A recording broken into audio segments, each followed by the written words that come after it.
toujours des graissements dedans. On a deux représentants de la communauté Baba. On a vu vos correspondances depuis plusieurs années monter généralement sans réponse. Maître, c'est quoi des expropriations? Il s'agit de quoi lorsqu'on parle d'expropriation?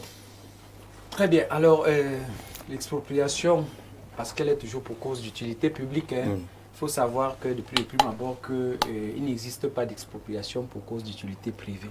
L'expropriation est donc une technique juridique qui permet à l'État ou à l'un de ses démembrements contre indemnité, n'est-ce pas, d'exproprier, c'est-à-dire que de s'approprier d'une terre, d'un immeuble qui appartient à une personne privée pour la réalisation d'un projet d'intérêt général. Donc, lorsque on examine pas à pas, n'est-ce pas, cette notion, on va se rendre compte qu'il y a trois grands mots qui se dégagent. Il y a le mot exproprier, ça veut dire que l'État prend une propriété, récupère une propriété. Il y a le mot indemnité qui se dégage et il y a le mot réalisation ou alors le groupe de mots réalisation d'un projet d'intérêt général. Ces trois conditions sont cumulatives. S'il y a une seule qui manque, l'expropriation fait problème. Donc l'expropriation suppose forcément derrière une indemnisation. On ne prend pas pour rien, on donne quand même quelque chose. Forcément. Forcément. Il n'y a pas d'expropriation sans indemnisation. En réalité, lorsque vous prenez, parce qu'au Cameroun, c'est la loi de 1985-9 qui organise, n'est-ce pas, la procédure en matière d'expropriation. Et cela a été suivi par le décret de 1987, le décret, on appelle souvent ça le décret d'application. Voilà. Donc, l'expropriation s'accompagne nécessairement, utilement et préalablement, n'est-ce pas, de l'indemnisation. Et c'est l'article 4, je crois, de la loi qui le dit. Jean-Jacques, ceci est d'autant plus vrai que lorsque j'ai entendu mon frère de gauche maintenant parler, ça m'a donné un peu de sueur. Parce que lorsque on prend la DUP, c'est-à-dire la déclaration d'utilité publique, l'une des choses que le ministre en charge des domaines vérifie, c'est-à-dire que dans le dossier, parce que l'État peut exproprier pour son propre compte ou alors pour un de ses démembrements. Ça veut dire comme dans leur cas, c'est la communauté urbaine. La communauté urbaine. Voilà. La communauté urbaine. Donc, c'est la communauté urbaine, dans le cas d'espèce, qui est la personne, on appelle techniquement la personne morale bénéficiaire de l'expropriation. Lorsque vous déposez le dossier au niveau du MINCAF, pour que le MINCAF puisse déclarer, n'est-ce pas, l'espace d'utilité publique, il y a deux conditions, ou alors deux éléments fondamentaux. Il y en a, je crois, 4 ou 5 qui ressortent, mais il y a deux qui m'ont intéressé par rapport au cas qui a été posé tout à l'heure. Le premier de ces éléments, c'est qu'on doit préciser la superficie de la parcelle à exproprier. Je ne comprends donc pas, ou alors j'ai du mal à comprendre comment on peut aller de 39 hectares. De 39 hectares à près de 400. Près de 400 hectares. Parce que, en fait, vous devez préciser, n'est-ce pas, la parcelle, la superficie de la parcelle à exproprier. Et on ne peut pas aller au-delà de cette parcelle-là lorsque on poursuit les opérations d'expropriation. Le deuxième élément qui est fondamental, c'est que vous devez préciser la disponibilité, n'est-ce pas, du budget.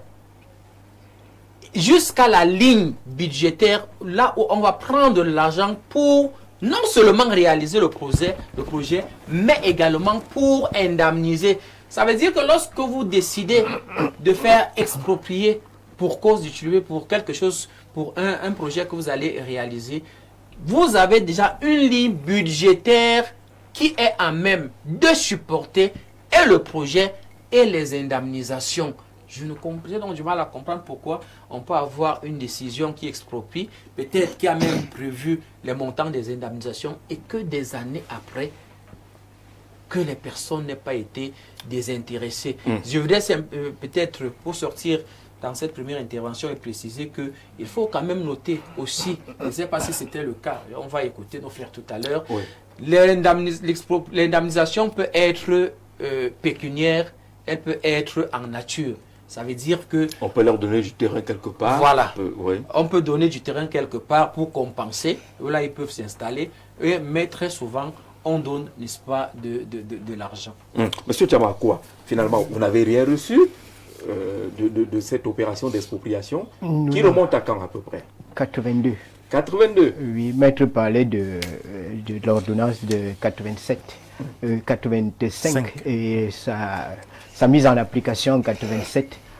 Nous, je pense qu'ici, il s'agit d'un problème plus vieux encore. Bon, je ne veux pas vous interrompre, mais il y a une loi qui était avant 87. Voilà, 1973. Qui régissait cette période d'avant. Oui, et c'est donc à partir de cette loi que le président de la République a octroyé. En fait, c'est dans le journal qui accompagne cela. Il y a, c'est dans toute la ville de Yaoundé. On a pris du terrain par-ci, par-là, et puis on a déterminé les montants. Qu'est-ce que je veux dire? La quantité de terrain qu'il fallait les superficies qu'il fallait prélever dans les différentes parties de la ville de Yaoundé. Et nous sommes donc dans ce cas où nous avons 39 hectares à Mimboman. Et l'endroit est bien précisé. Parce qu'on cite Ewe, on cite la route à Konolinga, l'ancienne route à Konolinga. Donc les superficies sont là, même le périmètre est bien défini. Mais au-delà donc de ce périmètre, ils se sont étendus. Et bon, comme vous disiez, je ne sais même pas s'il faut parler d'expropriation à ce temps-là.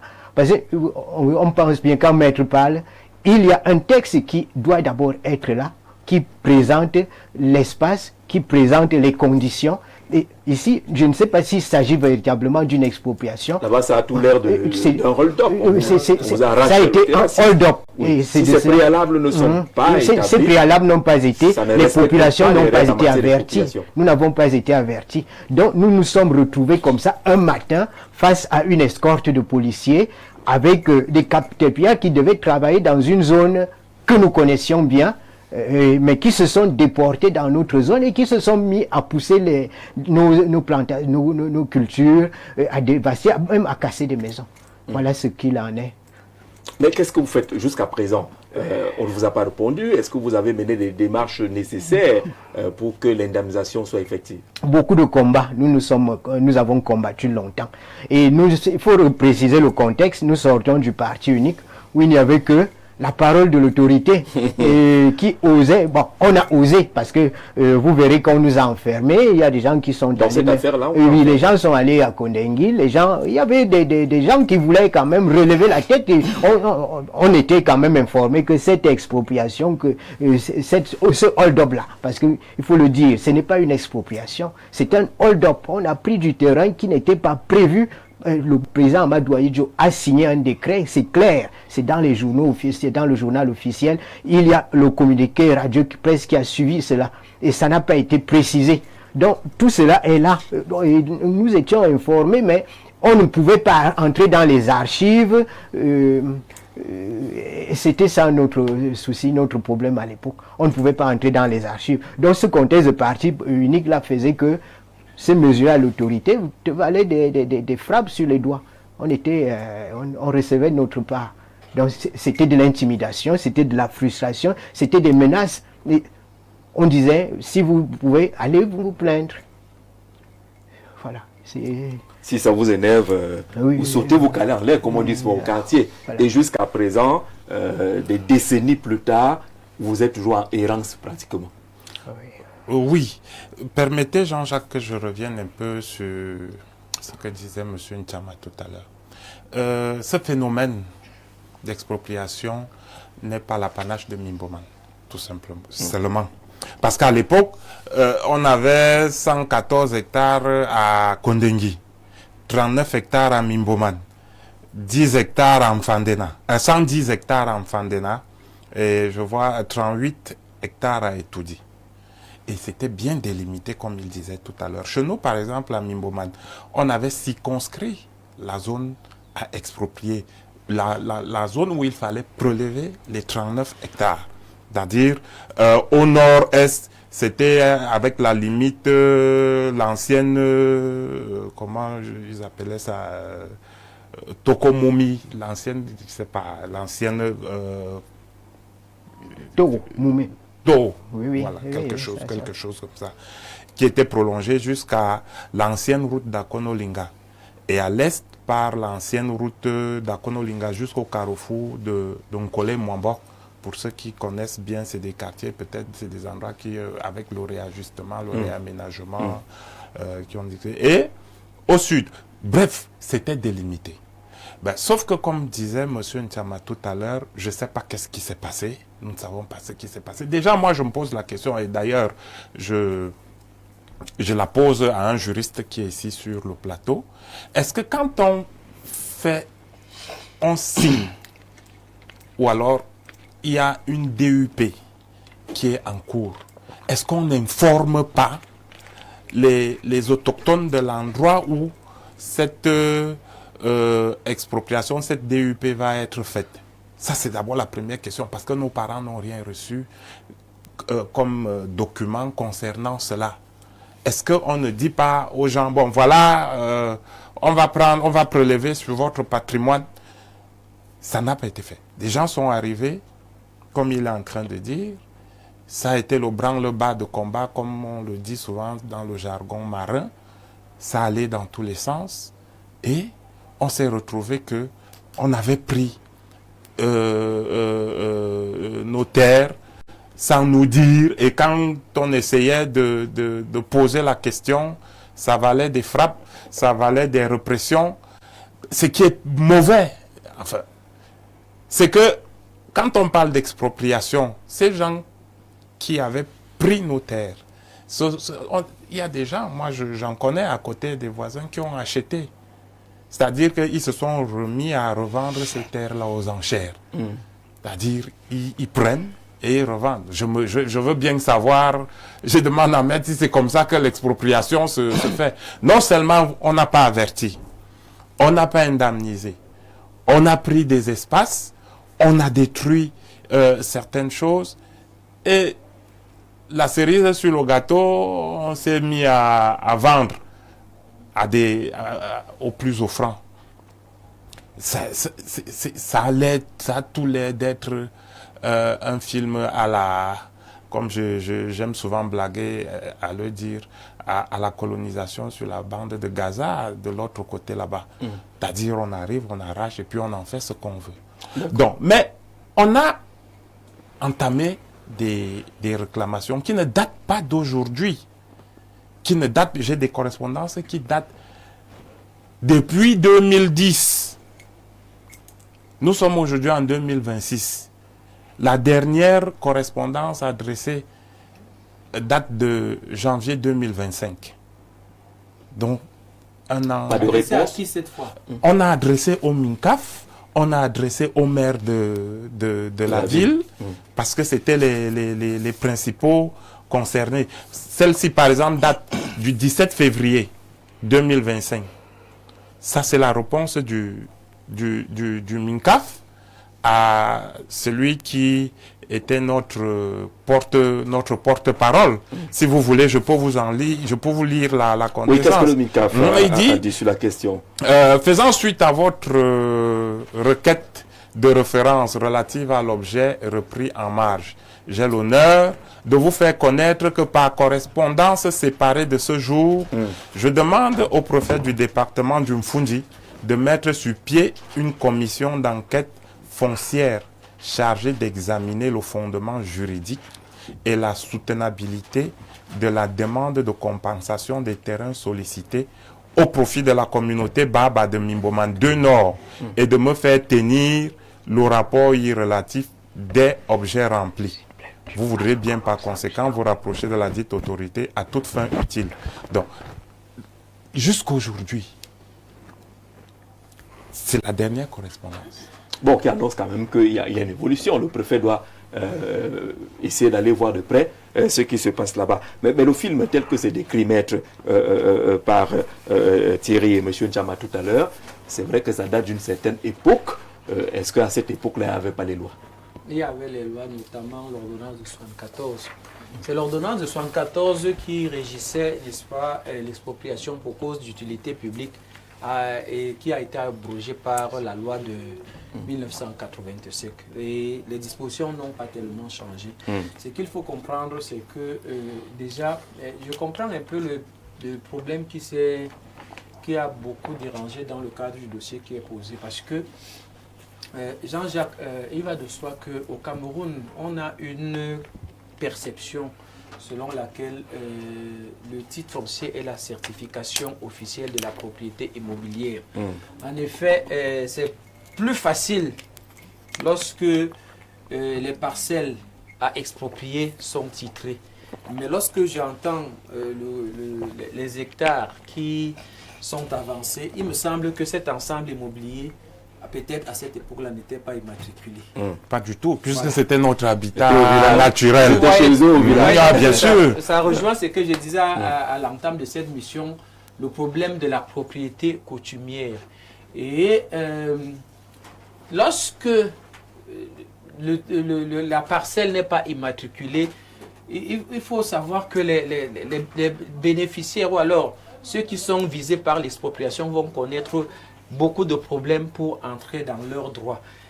Il est vrai qu'il y a un jugement, je crois qu'il date de 1985, rendu par la Chambre administrative de la Cour suprême. En effet, dans le cadre de l'affaire Mbessa, je crois que c'est ça, Mbessa contre l'État du Cameroun, ce monsieur il n'avait pas de titre foncier. Il se trouve que à l'époque, on appelait, c'était pas Camrail, donc le chemin de fer, il y a une branche du chemin de fer, Régifercam, à Edea, qui était passé sur sa parcelle, ça a pris, et elle a été expropriée, et par la suite, il a perdu des cultures. Il avait saisi le ministre en charge des domaines, qui n'avait pas donné une réponse favorable. En fait, il avait été dédommagé à hauteur de 195 à 1 950 000. Et il avait estimé que c'était peu. Il avait donc saisi le juge administratif pour qu'il puisse faire condamner, n'est-ce pas, l'État à lui payer la somme de 10 millions. Il estimait que c'est 10 millions qu'il devrait, n'est-ce pas, recevoir. Sauf que le juge administratif répondant à cette question, et ça, il faut le savoir, c'est qu'en matière de contestation du montant de l'indemnisation, le juge administratif s'est toujours déclaré incompétent, disant que c'est le juge judiciaire, dont le juge civil qui est compétent. Pourquoi? Parce que c'est lui le garant de la propriété privée. Parce que l'expropriation pour cause d'utilité publique vise la propriété privée. Alors, une question qu'il posait tout à l'heure, il faut savoir que lorsqu'il y a expropriation pour cause d'utilité publique, la première chose, c'est qu'il y a une commission qui est mise sur pied. Cette commission peut être départementale. Parce qu'il demandait tout à l'heure si on n'informe pas ceux qui sont sur l'espace visé. Elle peut être départementale, elle peut être régionale, elle peut être nationale. Lorsqu'elle est départementale, vous comprenez que c'est le préfet qui est le président, et on a le représentant du cadastre, des domaines, de l'agriculture, des mines, etc. Lorsqu'elle est régionale, c'est le gouverneur. Et lorsqu'elle est nationale, c'est, n'est-ce pas, le ministre. Et dans la commission, ceux qui sont visés par l'expropriation sont représentés. Toujours représentés, parce que très souvent, comme le cas qu'il pose, je pense que c'est une population assez énorme. Dans ce cas, on vous permet, n'est-ce pas, d'être représenté. Mais lorsque l'expropriation vise, par exemple, une dizaine ou une vingtaine de personnes, chacun est comparé directement pendant les réunions de la commission. Donc, il n'est pas question qu'on puisse organiser une expropriation, qu'une commission d'évaluation, parce que c'est comme ça qu'on l'appelle, puisse statuer et qu'on ne puisse pas, n'est-ce pas, informer ceux qui sont visés, ceux qui seront victimes de l'expropriation, de ce que déjà leur parcelle a été déclarée d'utilité publique. Deuxièmement, qu'ils vont devoir être exproprier. Donc ce n'est pas possible. Donc c'est tout un processus. C'est là il parlait tout à l'heure de hold-up, hein. Vous avez parlé de hold-up parce que tout cela semble donc quand n'avoir pas été respecté. Quand j'entends qu'on a débattu avec les gendarmes qui ont commencé à faire je ne sais trop quoi. Et l'autre chose, c'est que vous ne pouvez pas exproprier les gens pour cause d'utilité. Déjà, il faut savoir. Il y a deux choses. La première chose, Jean-Jacques, c'est que lorsque vous avez exproprié, lorsque le décret d'expropriation est sorti et que vous avez notifié à ceux qui sont visés par l'expropriation, la loi prévoit que vous devez, dans les deux années qui suivent, exproprier effectivement. Et c'est ce que l'article dit. Ça veut dire que l'expropriation, ce n'est pas le texte, ce n'est pas le décret, mais c'est, n'est-ce pas, la manifestation effective sur le terrain. L'autre chose, c'est que si par la suite, c'est vrai que ce délai peut être prorogé d'1 an par le ministre des Domaines, mais l'autre chose, c'est que si par la suite, le projet d'utilité publique qui devait être réalisé n'a pas été réalisé, on peut dans ce cas-là, n'est-ce pas, pouvoir remettre en cause le décret d'expropriation. Mais il faut savoir que dans le cas qu'il pose, il faut savoir que les documents même, je ne sais pas, je ne les ai pas sous les yeux, mais la déclaration de DUPSI peut être, n'est-ce pas, contestée devant le juge administratif, là, au moyen du recours pour excès de pouvoir. D'accord. Bonsoir, chers panélistes. Je suis parmi ceux qui sont dans les graissements des dents et de ces longs pangards nous a dégagé sur notre terrain titré pour passage haute tension du fil électrique. Bien que la Banque mondiale ait financé les indemnisations, il m'a été demandé en tant que copropriétaire du titre de fournir les différents jugements d'hérédité des autres ayants droit. Bien qu'ayant versé les dites pièces, nous sommes jusqu'ici notre terrain a un titre foncier sur 41 hectares. Vous voyez la manœuvre ici. Voilà, c'est Doumbé depuis Bertois qui nous parle d'un autre cas d'expropriation de ce côté-là. Bonsoir et très belle thématique ce soir. Vous verrez qu'il y a eu corruption dans ces affaires d'expropriation. Tous ces hectares n'ont pas été alloués à la DUP. Si en même temps, si on mène bien des enquêtes, on verra que des hauts commis de l'État sont cachés derrière, même à travers des prête-noms. Voilà où la CONAC doit travailler. Recouvrer, ce n'est pas seulement en argent. Djoufak depuis Nomayos, qui pense que peut-être qu'il y a même des gens tapis dans l'ombre qui se sont récupérés ces terres. À Douala 3e, plus précisément dans la zone de Antrébi jusqu'à la zone industrielle, les indemnisations ont pris un contour de mafia. Pourtant, le bailleur de fonds était international, mais beaucoup se sont remplis les poches. Nous devons dénoncer cela une fois de plus pour que notre pseudo-CONAC essaye de voir plus clair. Alves depuis Meyo Mesala, vous voyez que les deux thématiques se rejoignent finalement sur les questions de corruption. Il y a des grincements des dents toujours lors des expropriations parce qu'elles ne sont pas majoritairement faites pour cause d'utilité publique. La plupart des temps, c'est pour contenter des copains ou des coquettes au détriment des propriétaires légitimes. Même quand les expropriations sont faites pour cause d'utilité publique, les indemnisations ne suivent pas ou elles sont simplement détournées. Merci à Bello pour cette autre contribution au débat et à la causerie de ce soir. Angèle Fomon, vous écoutez tous ces témoignages-là et nos amis de la grande communauté Baba. C'est un peu une affaire compliquée. Pourtant, il y a aujourd'hui, je pense, des ministres qui devraient être à l'écoute, qui ont montré qu'ils peuvent être à l'écoute, le ministre des Domaines, par exemple. Oui, dans ce dossier que je connais quand même bien, seul le ministre des Domaines, c'est les ministres des Domaines, parce que c'est une vieille affaire. Ouais. Nous sommes partis de Kunga Bissike, qui a été celle-là. Jean-Baptiste Belloken, effectivement, qui a réagi. Kunga Bissike, paix à son âme, qui a réagi. Et l'actuel ministre des Domaines, du Cadastre et des Affaires foncières, Henri Eyebe ici, qui également a réagi en donnant des directives et des instructions, je ne sais pas. Mais j'ai observé comme si les sorties des différents membres du gouvernement, ces différents membres du gouvernement, de cette même administration, se sont heurtés à une fin de non-recevoir. Une réunion a été organisée. Une rencontre a été organisée avec ces différentes administrations pour essayer de voir clair. Et à chaque fois, la communauté urbaine que vous appelez aujourd'hui mairie de la ville a brillé par une absence. Ouais.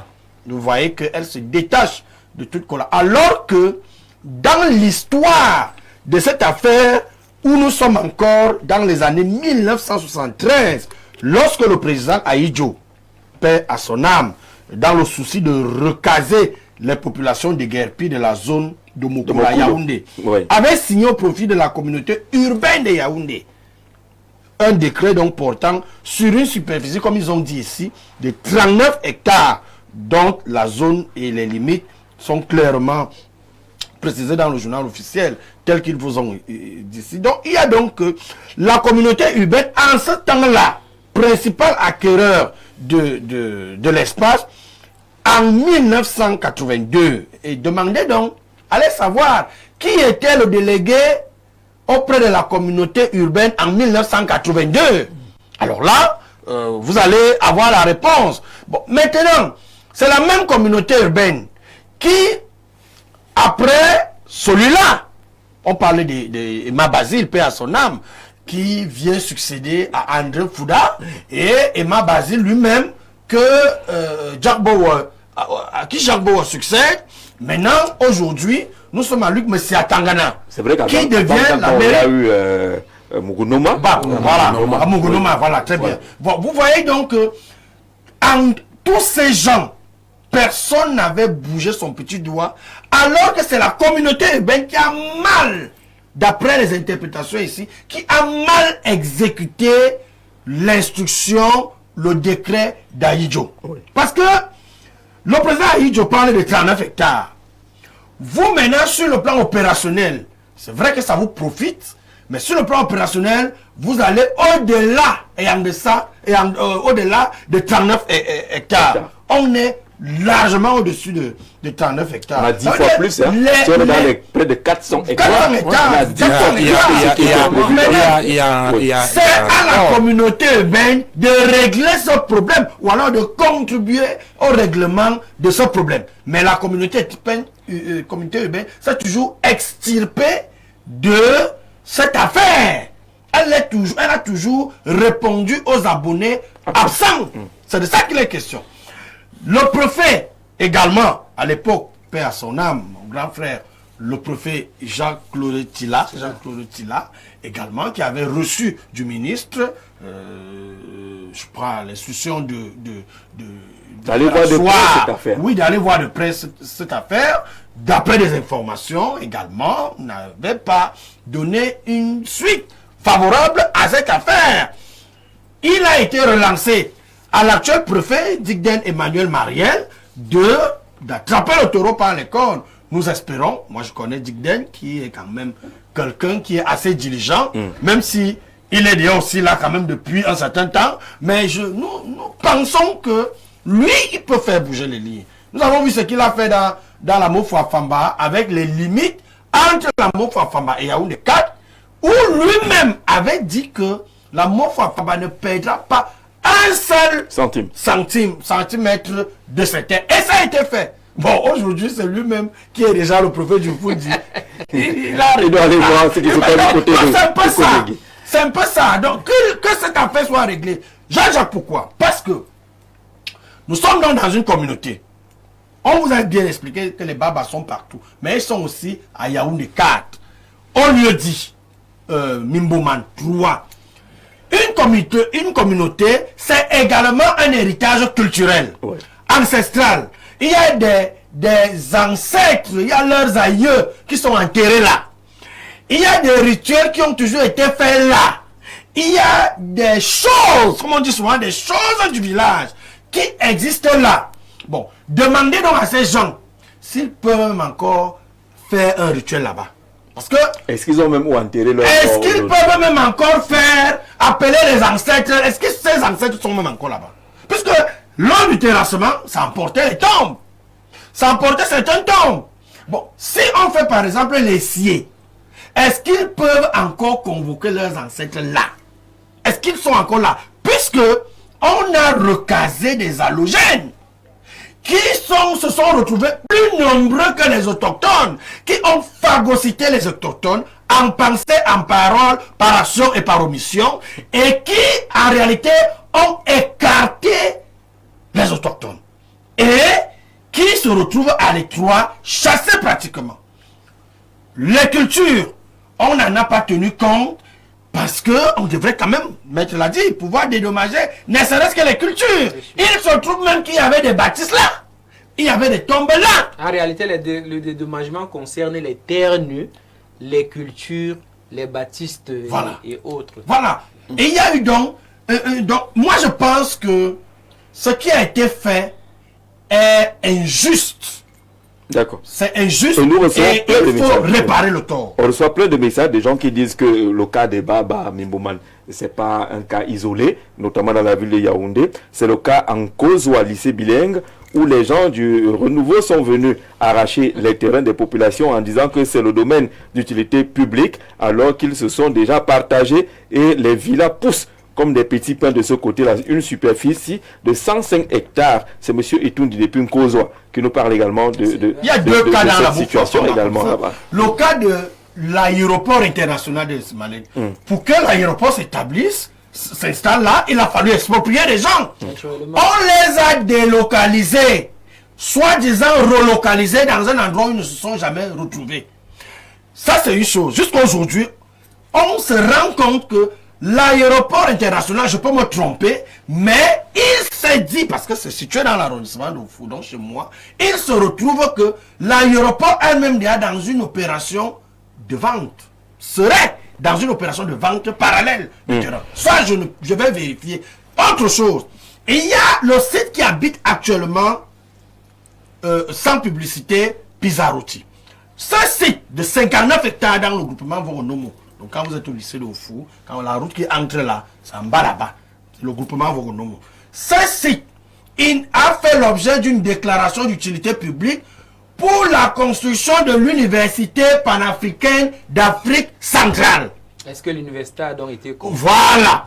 Maintenant, plusieurs années plus tard, l'université panafricaine d'Afrique centrale n'a pas vu le jour. Après, on vient maintenant dire que c'est une zone secondaire pour abriter les préfabriqués des logements sociaux des cocos en Simalé. C'est-à-dire que on appelle ça une base arrière pour abriter 59 hectares plus de population pour construire cette histoire. Pour juste habiter une base arrière. Je vais simplement préciser que le projet qui est mentionné dans les textes, le projet qui a conduit à l'expropriation pour cause d'utilité publique ne peut pas être modifié. Voilà. Et j'ai même voulu mettre là. La question c'est que est-ce que la déclaration d'utilité publique peut s'annuler, peut se retirer? Parce que ça a pris beaucoup d'années. D'accord, c'est ça la question fondamentale. Pour informer les uns les autres qui ont le même problème, qu'est-ce qu'on fait maintenant? Qu'est-ce qu'il est possible de faire? Les cas sont nombreux. Il n'y a pas que la communauté Baba. Est-ce que ça peut être nul? Est-ce que ça peut être revu? Alors Jean-Jacques, le problème souvent avec les usagers, lorsqu'ils ne se sont pas très bien fait accompagner, c'est celui de la prescription et de la forclusion. C'est déjà bien de préciser qu'ils doivent être bien accompagnés. Ils doivent être bien accompagnés. Mettez-là, on peut solliciter. Parce que ce qui se passe souvent, c'est que la plupart de ces actes, n'est-ce pas, sont des actes administratifs. Oui. Et la question qui doit être posée est de savoir, lorsqu'on a l'arrêté ou le décret d'expropriation, quelle est la nature juridique, n'est-ce pas, de ce document-là, de ces textes-là? Alors, est-ce qu'on peut l'attaquer? Lorsque vous prenez la loi sur les juridictions administratives, on va vous parler, n'est-ce pas, de l'acte administratif qu'on attaque dans un délai de 3 mois lorsqu'on a connaissance. Mais à côté, on va vous parler, n'est-ce pas, on va vous dire que lorsqu'il s'agit d'une indemnisation ou d'une compétence liée, là, le délai, c'est de 4 ans. Lorsque nous examinons les documents, nous voyons que nous sommes au-delà, n'est-ce pas, de cette période-là. Donc, est-ce qu'on peut les attaquer à date? Sur ce fondement-là, on aura beaucoup de problèmes parce que la forclusion peut valablement intervenir. Mais maintenant, si, tel que M. Fomo expliquait, si on se rend compte un seul instant que le projet qui a été visé pour qu'on puisse déclarer n'est-ce pas, la zone d'utilité publique n'a pas été respectée ou même n'a pas été réalisée, on peut valablement, n'est-ce pas, parce que des fois les projets ne sont pas réalisés, mais le terrain, on commence à le vendre. On commence à le vendre. Maître, j'ai une préoccupation. Tout à l'heure, vous avez dit que l'application des décrets d'expropriation a effectivement eu lieu à partir de 1987. Oui. Alors, la question que je pose, est-ce que avant 1987, sur une DUP, il était possible de faire un titre foncier sur l'espace? Alors, Maître va répondre tout à l'heure. On prend notre cinquième invité qui est depuis Berton, on a même failli l'oublier. Et grâce, Jobé, sur cette question d'expropriation, réagissez rapidement et puis on va boucler bientôt l'émission.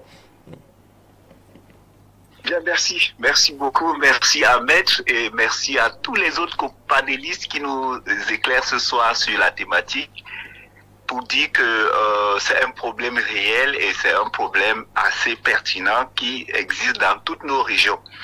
Mais permettez-moi, avant de déboucher sur... Allons-y rapidement, on n'a plus beaucoup de temps.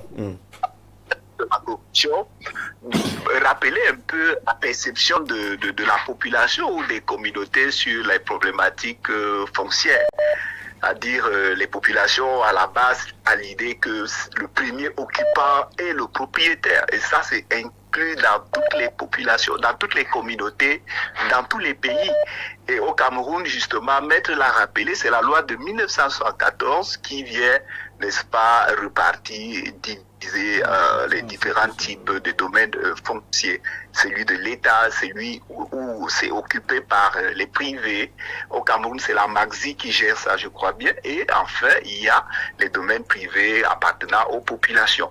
Donc, maintenant, le problème d'expropriation, ça vient, on l'a rappelé, les collègues, les panélistes l'ont rappelé, que ce soit pour la route, le port, l'aéroport, c'est pas les infrastructures sociales de base comme les écoles, les centres de santé, etc., y compris peut-être même les infrastructures sportives, etc. Le problème commence à arriver lorsque les acteurs chargés, par exemple, d'identifier les ayants droit ou alors les bénéficiaires en cas d'expropriation sur un domaine particulier ou privé. On commence à glisser les noms. Il rentre pas dans le jeu de la corruption. Lorsque les élites locales ou d'autres, n'est-ce pas, qui ayant appris qu'une route où une infrastructure va se réaliser, viendront rapidement s'ériger là en propriétaire et puis ainsi de suite. C'est la jurisprudence, voilà, on va l'appeler ainsi Kribi. Voilà, lorsque le port était annoncé, on s'est rendu compte que les gens s'étaient précipités à acheter les terrains pour gagner gros après. Oui, Edras. Effectivement, mais plus loin, si on fait une analyse approfondie, l'autre problème aussi, c'est les asymétries informationnelles. Ça dit, l'information passe de telle et à autre, et puis elle est retenue par ceux qui sont même parfois chargés de les partager. Il y a également le problème, la méconnaissance même des droits des populations. C'est pour cela que les populations doivent être accompagnées par les spécialistes. Lorsqu'il y a ce genre d'opération, il faut bien être accompagné. On va rapidement sortir. Oui, j'étais en train de poser à Maître la question de savoir, est-ce qu'avant 87, date d'application du décret, il était possible d'obtenir un titre foncier sur les parties, sur les endroits. Parce que le titre foncier 11985 et le titre foncier numéro 11987 sur cette zone a été établi le 16 juin 1982. Si en 87, d'ailleurs je fais totalement confiance à votre expertise. Si en 87, on applique et on a un titre, est-ce que c'est possible qu'on ait des titres fonciers avant? Non, ce qu'il faut savoir, c'est que, comme je l'ai dit tout à l'heure, lorsqu'une zone est déclarée d'utilité publique, généralement, dans la procédure, s'il y avait des titres fonciers, on va muter les titres fonciers au nom de la personne morale bénéficiaire. Cas d'école. Si c'est le bénéficiaire, ou dans le cas d'espèce, la bénéficiaire comment on appelle ça, de l'expropriation, c'est la mairie de la ville. s'il y avait des titres fonciers, on va muter tous les titres fonciers au profit de la mairie. Alors pourquoi on avance, maître? Si qu'est-ce qu'on peut faire maintenant? Qu'est-ce qu'on peut faire maintenant? Et ils vont continuer à écrire, à saisir le ministère des Domaines? Jean-Jacques, j'ai l'impression que si on fouille très bien dans ce dossier, on risque de se rendre à l'évidence que les fonds, parce que je vous ai dit à l'entame que lorsqu'on veut déclarer une zone d'utilité publique pour un quelconque projet, l'une des choses qu'on vérifie, c'est la disponibilité des fonds et même de la ligne budgétaire à même de supporter les indemnisations. J'ai bien peur. Si on revient plus de 30 ans plus tard, voilà, j'ai bien peur parce que les fonds n'ont pas fondu comme du papillon. Et puis j'ai suivi M. Fomo maintenant qui est allé crescendo en citant tel a été saisi, l'autre est parti, l'autre a été saisi. Peut-être que ces gens ne s'avancent pas parce qu'ils savent que c'est une affaire. Quand ils essayent de fouiller, se rendent compte que peut-être les fonds qui étaient alloués, n'est-ce pas, à cette expropriation-là n'existent. Mais il faut trouver les fonds. Puisque l'expropriation a été exécutée. Donc, moi, je pense que dans le cas d'espèce, et Jean-Jacques, je voudrais dire que quand vous prenez la loi de 85, il y a quand même un petit vide juridique. Et dans le cas des vides juridiques, ce qui construit souvent le droit, c'est la jurisprudence. Moi, je pense que dans le cas d'espèce, avec les documents qu'ils ont, si les expropriations, des montants qui sont alloués et tout, rien ne l'empêche, par exemple, qu'on saisisse le juge administratif, n'est-ce pas, parce que le problème qui se pose, c'est que si les bénéficiaires, ou alors les personnes qui ont été visées, qui ont été victimes de l'expropriation, avaient ce qu'on appelle en droit un titre exécutoire. Avec un titre exécutoire, on peut... je vais faire une parenthèse, Jean-Jacques, pour dire qu'en matière de recouvrement, parce que là, il faut peut-être aller en matière, chercher dans le cadre des recouvrements des créances. Et si vous prenez l'article 30, vous allez vous rendre compte que l'article 30 de l'acte uniforme OADA sur les voies d'exécution vous dit que les voies d'exécution ne sont pas opérationnelles vis-à-vis des personnes morales de droit public. Mais il y a un bémol depuis le dernier acte uniforme qui a été révisé, je crois en 2023, où on a dit que où il a été prévu que lorsque une personne morale de droit public est débitrice vis-à-vis d'une personne privée, ce qu'on peut saisir le ministre des Finances expressément prévu, on peut saisir le ministre des Finances qui va, lorsqu'on prévoit les budgets, n'est-ce pas, de ces personnes, inscrire d'office la créance dans le budget de cette personne morale-là. Mais Jean-Jacques, je peux vous garantir d'une chose, c'est que l'acte uniforme, l'OADA est en train d'étendre. Je pense que bientôt, il n'y aura même plus le problème d'insaisissabilité des personnes morales de droit public. Donc on peut, si on a un titre exécutoire, passer à l'exécution et recouvrer la créance. On va donc se référer à la dernière correspondance du ministre des Domaines. Ça veut dire que le dossier peut être suivi de ce côté-là. Merci à tous ceux qui envoient des messages. Hein. Je verrai avec Maître tout à l'heure si je peux communiquer son contact. Ils sont nombreux à vouloir les conseils de Maître parce qu'ils vivent également ces difficultés. Merci à la communauté Baba d'être venu nous présenter cette situation. Même si vous êtes SDF aujourd'hui, c'est beaucoup de courage, mais le combat des droits va pouvoir continuer. Merci, monsieur le rédacteur en chef de Capital FM. Maître, merci d'être toujours disponible lorsque les questions qui préoccupent les Camerounais sont évoquées. On se retrouve demain pour une autre édition de Le Grand Soir. Très bonne soirée à tous. Merci.